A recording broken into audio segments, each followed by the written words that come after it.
Hi everyone and welcome.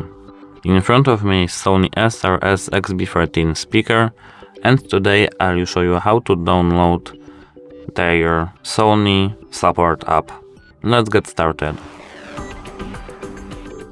But first we have to open App Store app. Then in the search tab we have to search for Sony support. Now I have to click search.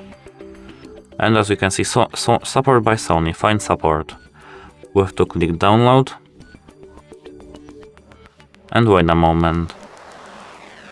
As you can see, our app is now downloaded. We have to open it. Click I agree and continue. Now I have to agree for Sony privacy policy. Click continue and click start. Now we don't have to allow for anything. We have to click OK, click plus and search for SRSXB13. As you can see, it's our device, we can search for it.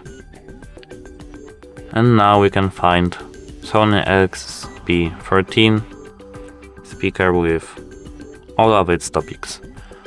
That's it for today. Like and subscribe for more videos. Hope it helps. Goodbye.